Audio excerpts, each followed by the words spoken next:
winning here. Whoa, whoa. Free 1 liter of beer. Are you sure, CJ? Yeah, I think so. Wow. So we got a free liter of beer, guys. Yeah, here's the evidence. You can. Is this beer a beer? Warehouse. Is this beer a beer? Okay. Well, I didn't even know they're selling it. Or they have it. We'll just save the Yeah, we'll see on that. Yeah. Great. Hey, we got a free beer. Hey, guys. I'm here. Guess where I am? Hello. How are you? Hello. How are you? Okay, cool. We are here in. Hey, is this Dana? Dana, is that you? No, that's my father. Oh, that's your father. Yeah. Wow. Yeah, he had an amazing jump shot. He was the big time leaper. Yeah. How high is that? He had around a 42-inch vertical. He had a very high vertical. 42 inch. Yeah. Even though he was short, he 42 inch. he wasn't as tall as me. He was basically. That's over a meter. He was actually not even as tall as you, but they used to have him. You know, in basketball, they used to start in the middle and do the tip. They did because he jumped so well. That's what they had So him do. how tall is he? Was he? My dad was only 5'9" to 5'10". But he could jump over a meter. So, but they had him do the high jump and track, but also for the tipping in basketball. When you started the game, you had the tall guy usually. He was the short guy, but he won. His friends, unless they're lying, they said he won every one of them because he jumped. Wow. And even when he's older, he had a belly on him. Yeah. And he used to just, well, I do too, but he used to just like, when he was in his 40s, he used to say, Dana, he'd get there and he would jump up and grab the rim. Wow. Yeah. That was because he would show his basketball, because he was a basketball coach, so he would show the guys. So white man can jump? Yes, my father can jump. Yeah. White man can really jump, right? Yeah, yes. Yeah, that's amazing. It looks pretty vertical there, huh? Yeah. Very high. Yeah. So was he a professional player, or guys we're here in? No, not a professional. He set the scoring record for his school. Oh, for the school. Not a professional. So guys, guess where we are? Dana is back. We are here in CJ and Dana's lovely new coffee shop in the town of Prosperidad, or Prosperidad. Bala. They call it both. Yeah. Yeah, Prosperidad, and we are down the road from the college here, and the college has reopened, I think. Yes, called Philippine Normal, right? What do they call it? Yeah, normal. Philippine Normal University. Philippine normal. That's the teacher. So we are. Guess what we're doing here, guys? You're only allowed one guest. Yes, you're right. Beer na beer. We are drinking. This is beer na beer strong, by the way. What's the alcohol percentage here? 7%. Yeah. This is why we are doing. This is our 4th bottle, right? Yes. 4th bottle. So we're doing well here, guys. And I want to. My buddy Dana, you know, he was there on the day I got sick. That's the day of my birthday, April 17th. I had no idea, and I feel bad about it. I had no idea he was that sick. Yeah, so I had no idea either. We showed up on the birthday, and I I had no idea then either. I left, and I didn't. My buddy Coleman in Butuan said that, Frank, you look like you're gonna die any moment, you know. And a lot of people told me only later. They never told me at that moment that it looked like you're dying, Frank. Yeah. Seriously, and only later on they said, well, it's kind of weird though, isn't it? Yeah. Why wouldn't you tell your friend and say, look, my buddy, you're fucking dying, you know what I mean? Is it a psychological thing? Is it like you're hoping for the best, or why is that? I don't know, but nobody ever told me so. All I can say, it was your birthday, and I saw you. You're normally strong, wanting to do things, usually, and you felt kind of ghostly, pale, and you put on a thing, and you were like, you came out to kind of eat, and you tried to hang in there. Yeah. But then you were like, well, I feel cold. You were I was shivering. Yeah, and I just thought you were like going through. You'd been with this English dude. I was talking to him. I thought you guys had just done it up too much. To be honest with you, I didn't realize what was going on. I've never been that sick in my life. Yeah. In retrospect, which is a perfect science, retrospect. I only realized now how sick I was. I was literally gonna die. I was literally gonna die. I was probably no longer than at some stage I was maybe 1 hour away from death. And I was just lucky. So yeah, or lucky, or whatever you want to call it. But yeah, I'm still here, man.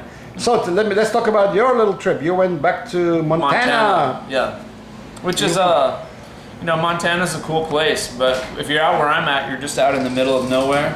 Where are you at? Near a town called Melstone, Montana. I'll say Billings for here so people can actually find it on a map. Billings, Montana. Billings. Billings, Are you Montana. serious? My best buddy, he was, maybe you met him. You met him. Did you meet Elliot? Yeah, you met him, man. Oh, Elliot. Elliot. You're talking about Elliot. What is his last name? Billings. Okay, Billings. Yeah, okay, Billings. yeah. Yeah. Yeah, so he just changed jobs. okay. Literally a day or two ago. He's now finished in Shanghai. Oh, yeah. Back in Taipei. Okay. He's got a new job. Nice. He's very nice. happy, and he will Yeah. be traveling to the Philippines more often. No, he's a good So guy. he's a I very like nice him. guy. I Very like him. nice. He's one of my best friends. Yeah. So you're from Billings, Montana. Near Billings, Montana. I'm not Billings. from there, but I'm from so rural. I'm from a very rural So part of rural. America. Yeah. How do you call it? So- how do you spell it? Sorry. So rural. No, that means like I'm from a place that's barely populated. Oh. So you have to go out where my ranch is. You go out on a 26-mile road, Yeah. on a dirt road, Yeah. to get to where we live.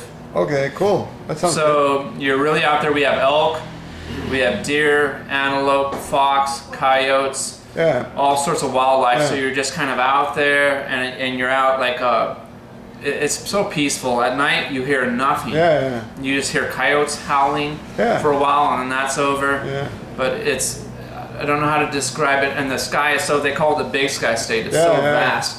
The only other place I think you could experience that is if you were out on a boat in the ocean. Okay. You just looked up, but it's so amazingly vast when you're there. So at night, even if you're not paying attention, let's say you're caught in a daydream, Yeah. the sky is so powerful there. You'll be Yeah. walking, and it'll pull your head up like that. Yeah. And you'll look, and it's just amazing. That's why they call it the Big Sky State. Yeah. It's just amazing sky there. That sounds exactly where I grew up, in the Orange Free State, in the Yeah. middle of Africa, South Africa. They don't have all the lights that ruin the sky. Oh, yeah, because you're out, and there's so little population there that it doesn't ruin the Yeah. sky. And where, Well, where I'm from, there's almost Well, let me ask you a Very question. little, Let me yeah. ask you a simple question. Common knowledge question. Where is the biggest telescope to study stars? Where is the biggest telescope in the world? I imagine South Africa. South Africa, yes. Okay. There's a reason they built it in South Africa. Yeah. It's because of the sky is so clear. So I don't want to, it's not like getting one over on you or whatever, but I'm just saying that Thanks, I'm from Frank. Come on. I only have one thing. It's the Big Sky State. And you ruined it. So we can. No, I don't. I'm from the Orange I'm Free just kidding. State. You're from Yeah. Montana, big. I think Big we're. Sky State, yeah. Yeah, you're from the Big Sky State. So Yeah. I think we're almost from the same place. That's the point I'm Yeah, trying to make yeah. it, man. So we're almost from the same place. Now I would love to go there, man, and because you told me you're near the Indian battlegrounds. You Yes. mentioned that. Yeah, the Native Americans in Custer, they had the Little Bighorn Battlefield is Yeah, what they yeah, call yeah, it yeah. now. But it's really the wide open Montana. Like if you're out of my ranch, there's old arrowheads. There's old, I don't know how to describe it, but it was. No, the artifacts. The Yeah, artifacts. there's still artifacts out there. The towns that you go across, they call them ghost towns. Yeah. But the bar like I go to is called in Ingomar, Montana. There's 14 people What's that it live called? there. Ingomar. Ingamar. And it's called, the ING. bar is called the Jersey Lily. Ingamar is like a Norwegian name or something. Ingamar. Yeah, it probably would be. A lot of INGEMAR. Norwegians Yeah. there, Ingamar. Yeah. And it was a sheep town, but that dried Sheep. up. Mm-hmm. Sheep. Wool at the time. Yeah, they had a lot of sheep. Oh, sheep. Yeah. Yeah. So wool. Yeah. So now it's just a ghost town with 14 people, but they had this Wow. famous bar, the Jersey Lily. Jerky. The Jersey Lily. Jersey. Some guy had originally bought it, I think, from the state of New Jersey. That's why they call it Jersey Lily. Yeah. And so the town I grew up in was now has about 150 people, Yeah. and the town that our ranch is near Yeah. is around 100 people. 100 and then people. so a lot of where you live, where I do, I live out in the country. Yeah. So your neighbors are a long ways away, and the towns are basically that you're close to around 100 people. So Yeah, when I tell yeah. people Billings, because that's the only major town Billings, that's yeah. around 80,000 people that Yeah. we can go to. 80,000. Oh, that's Yeah. a sizable town, huh? Yeah. Billings. Yeah, that's 80 miles from where I live. So do you have any nightlife there? In Billings? Yeah. Yes, we do. We have a lot of craft breweries. In Billings, you basically have one of the best beer scenes in America. Wow. Uh, Amazing, yeah. You have one of the most casinos per capita in America. Really?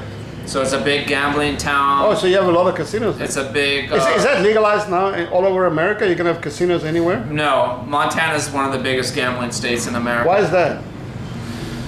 We're one of the biggest drinking and gambling states. I don't know. when It's you- so when you- cold and windy. I think people yeah. need to drink and gamble. And more. it's one of the highest. It's got the highest suicide rate in America, right? Yes, Right. yes. A lot of people kill themselves too. Yeah, a lot of people kill themselves, especially if they're white and male. Yes, yes. And we were just saying it's because there's a lot of loneliness.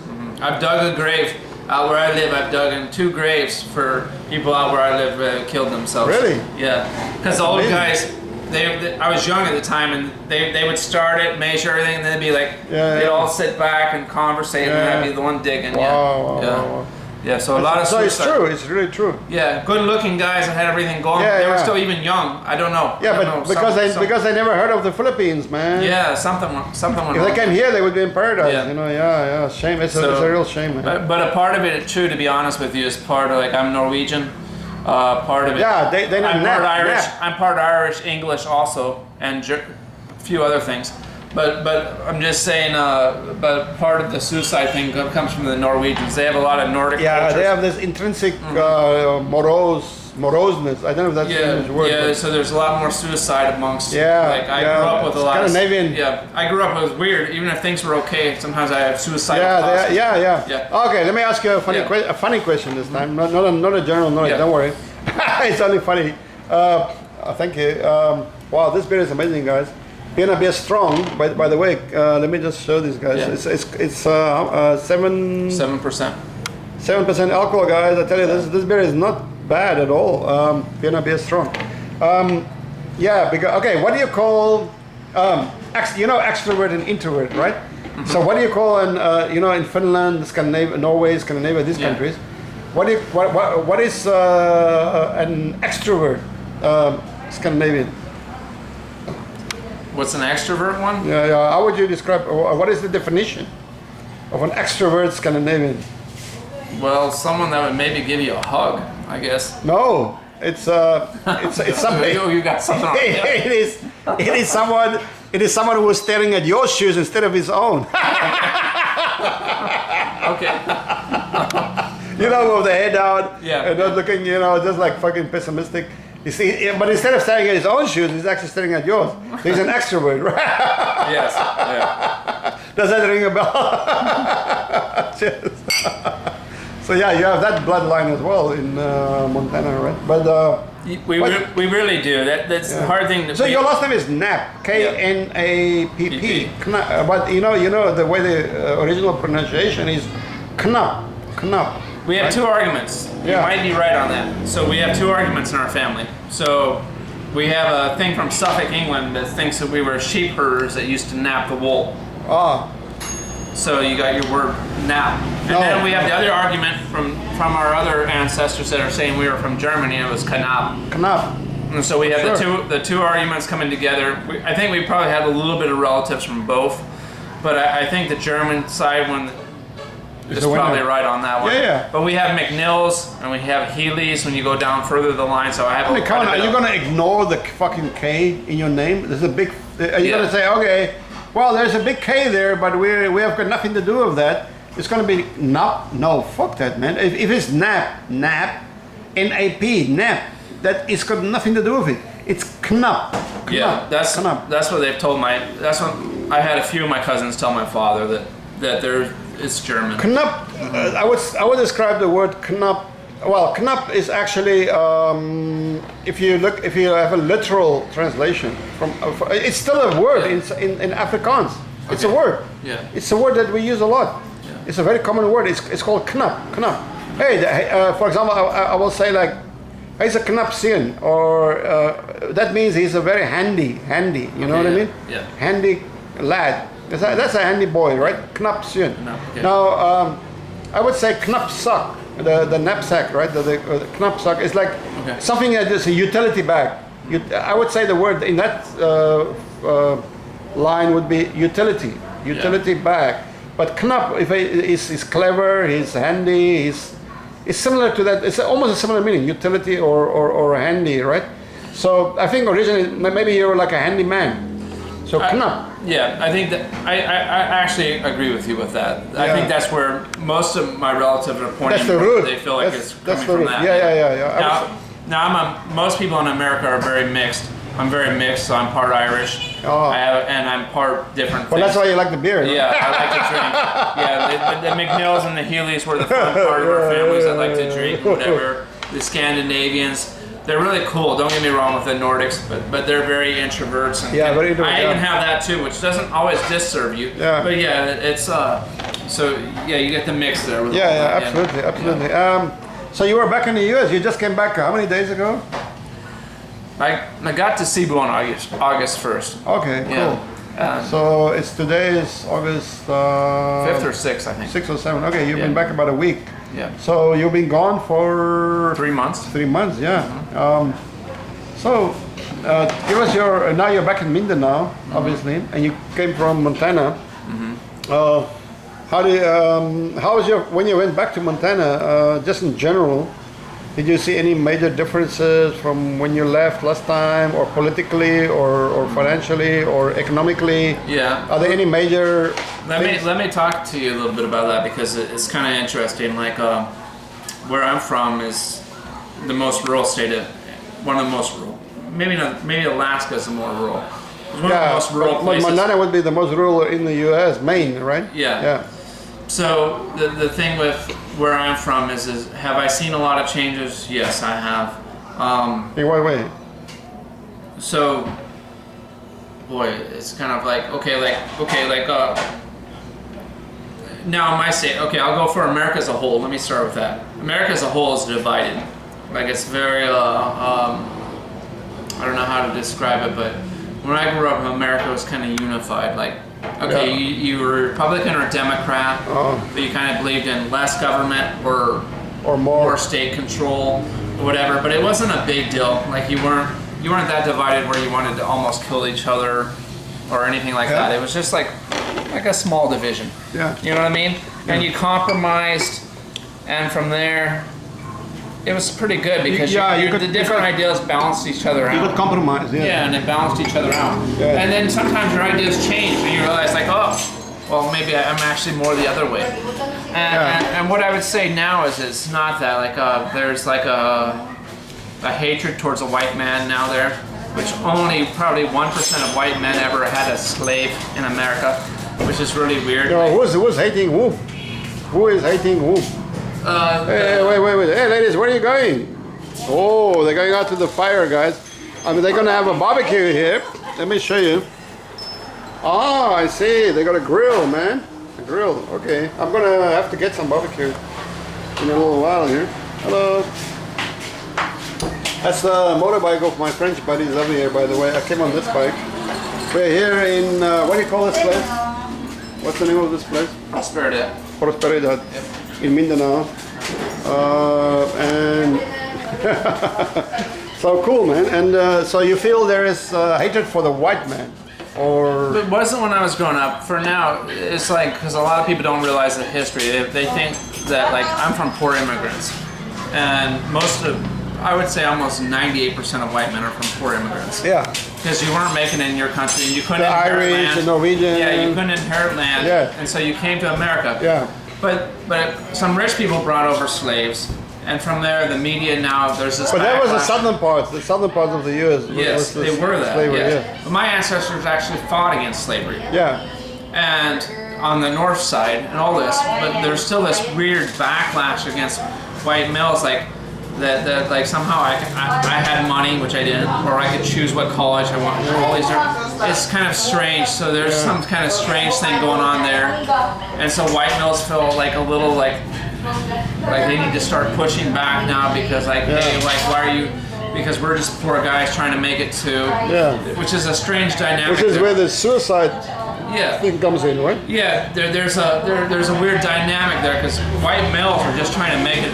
They don't pick what college they want to go to in America. Yeah. They don't tell people how much money they're going to make. It's none of that actually. There's only a small percent of white males that ever actually owned a slave. in Yeah, America. which is like the Bill Gates and those Yeah. guys. And my ancestors were actually indentured servants, which were basically slaves. Yeah. Yeah, they were slaves who were white. Yeah, Yeah. I mean, That's what my ancestors were Irish and people that were poor, Norwegians and different things. you know, in and they couldn't make it in their country. They came over, they were just above a slave, but they were basically a slave. That's basically the average white South African.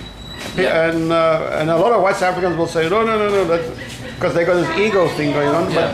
But even me, I grew up as what was called a poor white. Yes. My father joined the police at the age of 16. Yes. My father couldn't finish high school, right? Yes. So he had to join. He just went. Luckily for him, at that time in 1960s, he could actually go straight from when he turned 16. He could join the fucking police. Can you believe it? A kid. He became a policeman.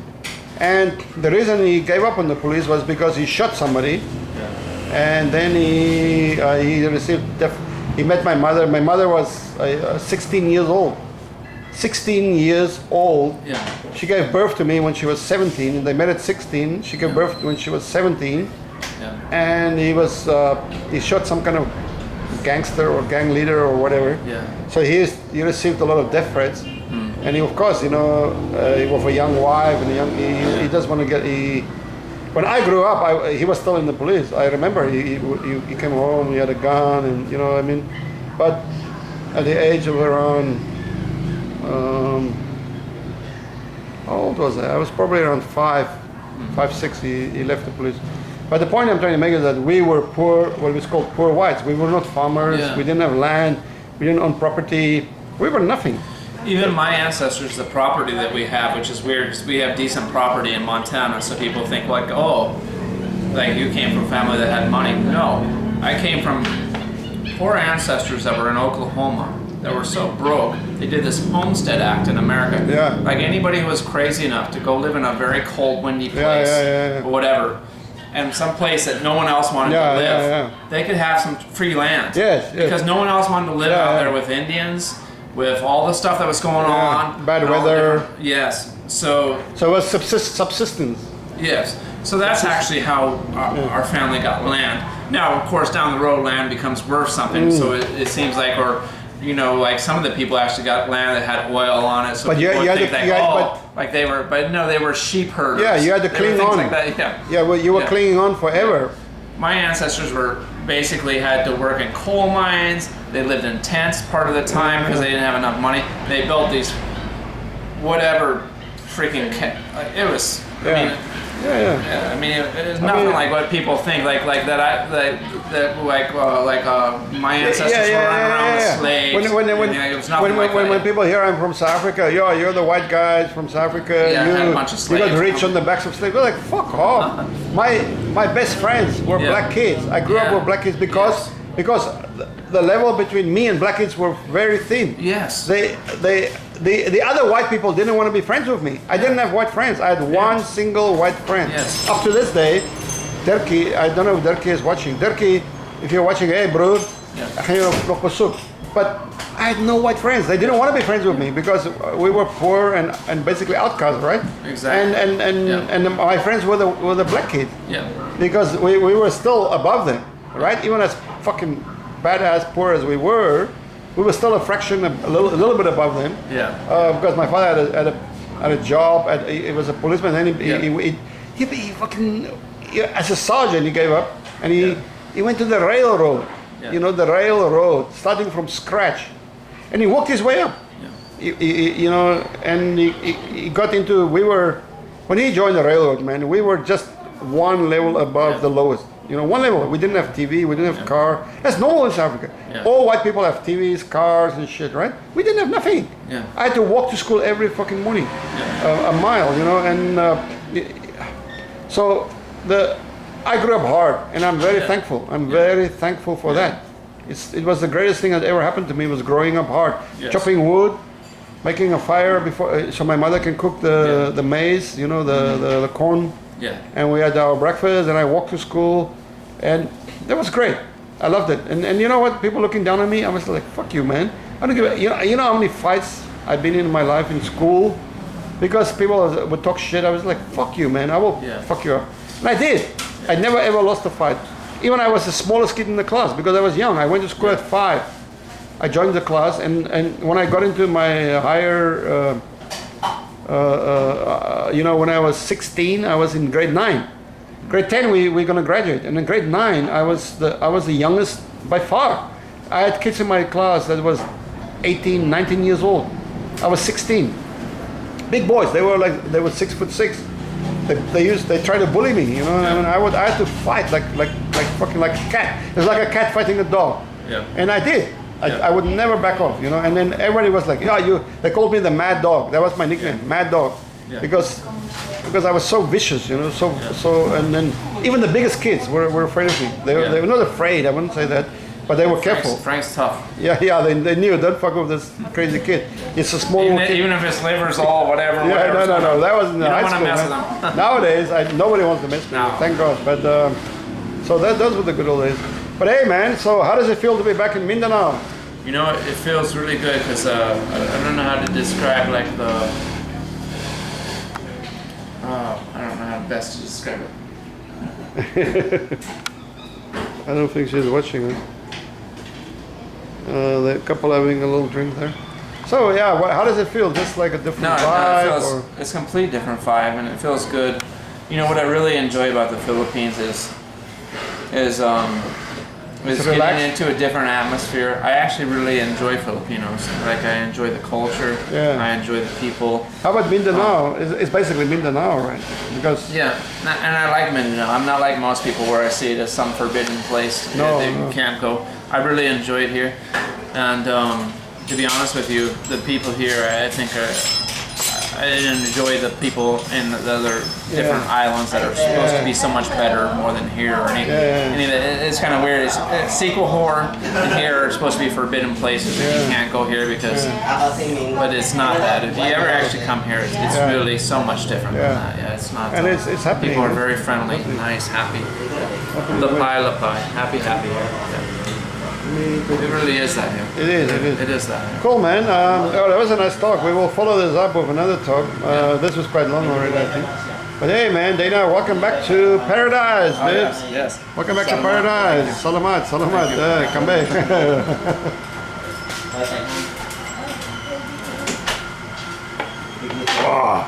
Wow.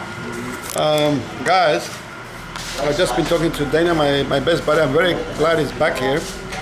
And we are having some nice drinks.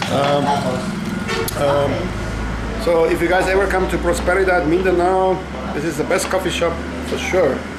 Absolutely, I can tell you guys, CJ, oh my God. Chocolate cakes to die for, coffee to die for.